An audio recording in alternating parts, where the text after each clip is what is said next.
پھر ہم دوسری طرف آ جاتے ہیں شہر سلطان. شہر سلطان کے ساتھ کافی چھوٹے بڑے شہر ہیں، رولیں والی، وسندے والی، خود شہر سلطان اور یہ سارا علاقہ. اور جب یہ لوگ راجن پور سے، جام پور سے جتوئی میں کراس کر کے آئیں گے تو پھر یہ شہر سلطان کے راستے جلال پور پیر والا جو موٹر وے کا M5 کا یہ انٹرچینج ہے، یہ اس کے ساتھ بھی کنیکٹ ہو جائیں گے. مطلب کہنے کا یہ ہے کہ جام پور سے یہ کنیکٹیویٹی جتوئی سے ہوتے ہوئی، شہر سلطان سے پھر ہوتے ہوئی، پھر یہ جو جلال پور اور لودھنا تک یہ کنیکٹ ہو جائے گا. پھر آلریڈی یہاں پہ ہیڈ پنجنند ہے، ہیڈ پنجنند آلریڈی ڈیولپڈ ہے اور یہاں پہ کافی ساری لوگوں کو سہولت ہوتی ہے آمد و رفت میں. اسی کے ساتھ ہی یہ جو پورا آپ کو یہ میپ میں نظر آ رہا ہوگا، یہ ہے بیسیکلی موٹر وے ملتان سکھر موٹر وے. ملتان سکھر موٹر وے کا جو دوسرا انٹرچینج ہے اوش شریف، یہاں پہ اوش شریف ہے. اور اس کے آگے جو بہت زیادہ یہاں پہ ضرورت ہے، اس کی وجہ یہ ہے کہ یہ جو سندھ ریور ہے نا، یہاں سے آ کے، اور یہ جو چناب ریور ہے اور باقی جتنے دریا یہاں سے گزر کے یہ سیت پور کے مقام پہ سارے کٹے ہوتے ہیں. اگر سیت پور کے مقام پر بھی جو جس کے سامنے ترنڈا محمد پناہ لگتا ہے، اگر یہاں پہ اس کو کنیکٹ کر دیا جائے ایک پل دے کے، تو اس پورے علاقے کی علی پور کی جو قسمت ہے وہ بدل جائے گی. یہاں کی جو اکانومی ہے وہ بوسٹ کر جائے گی، یہاں کے لوگ ترقی کرنا شروع کر جائیں گے. اس کی وجہ یہ کہ اگر یہاں پہ یہ 3 پل اس پورے ڈسٹرکٹ میں بنا دیے جائیں تو یہ آپ کا ضلع جو 56 لاکھ آبادی کا ضلع ہے، یہاں کے لوگ خوشحال ہو جائیں گے، غربت میں کمی ہوگی، جرائم کے جو اضافہ ہو رہا ہے اس میں کمی ہوگی، بلکہ جرائم بالکل ختم ہو جائیں گے. کیونکہ آپ کو پتہ ہے جتنا لوگ خوشحال ہوتے ہیں پھر وہ اپنی ایجوکیشن پہ کام کرتے ہیں اور وہ خوشحال ہو کے ایک اچھی زندگی گزارتے ہیں، نہ کہ وہ جرائم کی طرف جاتے ہیں. تو میرا خیال ہے کہ یہ چند ارب کے پروجیکٹس ہیں. اگر یہ سب سیاستدان جو مظفر گڑھ کے سیاستدان ہیں، اگر یہ مل کے ایک الائنس بنا لیں اور اپنی ان تمام کوششوں کو بروئے کار لائیں تو یہ ان تینوں پروجیکٹ کو لے کے آ سکتے ہیں. یعنی کہ مظفر گڑھ، جتوئی اور علی پور کی یہ جو پولیٹیکل لیڈرشپ ہے، اگر یہ مل جائیں تو ان تینوں پروجیکٹس کو لے کے آ سکتے ہیں. سیت پور سے ترنڈا جو پل ہے، جتوئی سے جام پور راجن پور کی طرف کا پل ہے، پھر شہر سلطان سے جلال پور پیر والا. اب آپ کو بتاتا چلوں، اگر آپ نے ان پل کی وجہ سے ترقی دیکھنی ہو نا، تو جو بے نظیر پل ہے زہر پیر، کوٹ مٹھن اور راجن پور کے ساتھ جو کنیکٹڈ ہے، پھر رحیمر خان میں جا کے کنیکٹ ہوتا ہے، وہاں پہ آپ دیکھیں کہ ان کے ساتھ ہی ہاؤسنگ سوسائٹیز بن رہی ہیں، ان کے ساتھ ہی انڈسٹری لگ رہی ہے، وہاں کے لوگ خوشحال ہو رہے ہیں، وہاں کی زمینیں جو ہے نا وہ ان کے ریٹس بڑھ گئے ہیں، وہاں پہ ایگریکلچر زیادہ ہو گیا ہے، ٹرانسپورٹیشن میں جو ہے نا وہ آپ کو آسانی ہو گئی ہے چیزیں منڈیوں تک پہنچانے میں. تو مقصد یہ ہے کہ جب بھی روڈز بنتے ہیں یا ڈسٹرکٹ ایک دوسرے ڈسٹرکٹ کے ساتھ کنیکٹ ہوتے ہیں تو اس میں یہ فائدہ ہوتا ہے کہ وہاں کے لوگ جو ہے نا وہ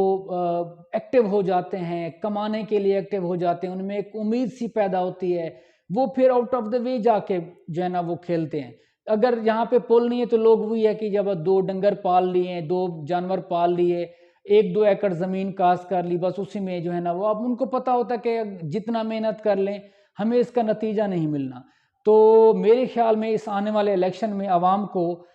فل فلیج اس پہ کام کرنا چاہیے، اور یہ جو پروجیکٹس ہیں نا یہ اپنے سیاستدانوں کو ان پروجیکٹس کی طرف توجہ دلانا چاہیے. اگر یہ پروجیکٹ بن جاتے ہیں تو ان علاقوں میں کتنا خوشحالی آئے گی، یہ آپ کو میں ان کے کچھ پوائنٹس بتاتا ہوں. سب سے پہلے تو یہ جو 5 سے 6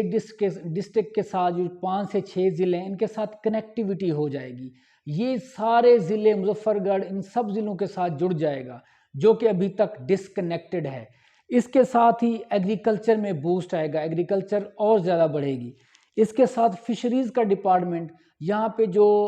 جسے ہم کہتے ہیں کہ مچھلی کا شکار اور مچھلی کی جو تجارت ہے وہ زیادہ بڑھ جائے گی. یہاں پہ فش فارم بننے شروع ہو جائیں گے. اس کے ساتھ ہی فیملی پارکس بنائے جا سکتے ہیں. ٹورزم کو ڈیولپ کیا جاتا ہے، جہاں جہاں آپ پل بناتے جائیں اسی کے ساتھ ایک بہت بڑا فیملی پارک اور بہت بڑا گرینڈ پارک بنا دیں. آپ وہاں پہ سپورٹ کمپلیکس بنا سکتے ہیں جس کی وجہ سے لوگوں کا آنا جانا ہوگا اور یہ سارے علاقے ترقی کریں گے. پھر آپ اسی کے ساتھ سکول، کالجز، یونیورسٹیز خود بخود بنتی جائیں گی۔ جب یہ ضلع باقی ضلعوں کے ساتھ کنیکٹڈ ہوگا تو باقی لوگ بھی یہاں پہ آئیں گے اور روزگار کے حوالے سے، تعلیم کے حوالے سے ایک دوسرے کے ساتھ جڑ جائیں گے۔ اس کے ساتھ ہی ریلیجیس ٹورزم میں اس لیے کہہ رہا ہوں کہ یہاں پہ ان ایریاز میں اولیاء اللہ کے کافی سارے مزارات ہیں، اور کافی سارے لوگ ہیں جو سڑکیں اچھی نہ ہونے کی وجہ سے، رابطہ نہ ہونے کی وجہ سے ان ایریاز میں زیارات پہ یا جو لوک میلے ہوتے ہیں ان پہ نہیں شرکت کر سکتے۔ اور اس کے ساتھ ہی گورنمنٹ کو کیا فائدہ ہو سکتا ہے؟ گورنمنٹ اس پہ کافی سارا ٹول پلازا کی مد میں جو کافی سارا ٹیکس ریونیو کلیکٹ کر سکتی ہے، اور پارکس کی مد میں کافی ساری انکم جو ہوگی اس کا بھی گورنمنٹ کو فائدہ ہوگا۔ اور اس کے ساتھ ہی پبلک ٹرسٹ، یہاں کے علاقے کے جو لوگ ہیں ان کو ہمیشہ صوبائی حکومت سے گلہ رہتا ہے کہ یہاں پہ ترقی نہیں ہوئی، اور اس کے ساتھ ہی یہ گڈ گورننس کو امپروو کرنے کا باعث بنیں گے یہ سارے پروجیکٹس۔ تو ہر حوالے سے فائدہ ہے۔ آپ اس ساری آبادی کو نیشنل جو اکانومی ہے اس میں آپ لنک کر سکتے ہیں، آپ اس کو قومی دھارے میں لے کے آ سکتے ہیں۔ تو میرے خیال ہے سیاستدانوں کو چاہیے اور بالخصوص عوام کو چاہیے کہ آنے والے الیکشن میں جو سارے پروجیکٹس ہیں، جن علاقوں میں یہ پروجیکٹس گزریں گے، جن علاقوں میں یہ پل بننے ہیں، وہاں کی عوام کو سب سے پہلا مطالبہ یہ رکھنا چاہیے کہ یہ جو پل ہیں ہمیں ہر صورت آپ نے بنا کے دینے ہیں، ورنہ اگلے الیکشن میں آپ کسی چیز کی امید نہ رکھیں۔ تو یہ بہت بڑی ڈیولپمنٹ ہو جائے گی، یہ سارا ضلع کنیکٹ ہو جائے گا ان 5 سے 6 ڈسٹرکٹ کے ساتھ جو اکانومی کے حوالے سے بہت زیادہ ترقی کر رہے ہیں۔ آپ اگر رحیم یار خان کی بات کریں تو اگر یہ سیت پور سے علی پور کے راستے، یہ علی پور سے سیت پور، آپ یہ ترنڈا محمد پناہ اگر آپ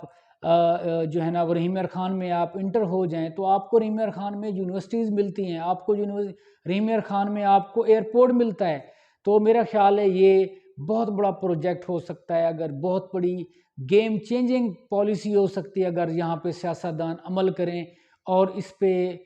جو ہے نا وہ پالیسی بنائیں اور اپنا سارا سیاسی جو ہے نا وہ محنت کریں سیاسی حوالے سے، اور اس کو ان پروجیکٹس کو ہر صورت منظور کرا کے لائیں، تو اسی حوالے سے ہمارا جو ضلع ہے وہ ترقی کر جائے گا۔ اگر آپ کو یہ ویڈیو اچھی لگی ہے آپ اس ویڈیو کو لائک کریں، اگر آپ کوئی رائے دینا چاہتے ہیں تو اس کے کامنٹ میں آپ اس میں کامنٹ کریں، اپنی رائے دیں کہ مزید اس پہ کتنا جو ہے نا وہ بات ہو سکتی ہے، کیا کیا چیزیں آپ کو اچھی لگی ہیں۔ اس کے علاوہ آپ اس کو شیئر کر سکتے ہیں، آپ اس کو سبسکرائب لازمی کریں، کیونکہ میرے چینل پہ ابھی سبسکرائبرز بہت کم ہیں، تو مجھے اپنی بات کرنے میں اتنا مزہ نہیں آتا۔ اگر آپ لوگ زیادہ جڑ جائیں گے تو مجھے بات کرنے میں آسانی بھی ہوگی اور میرا جذبہ بھی زیادہ بڑھے گا۔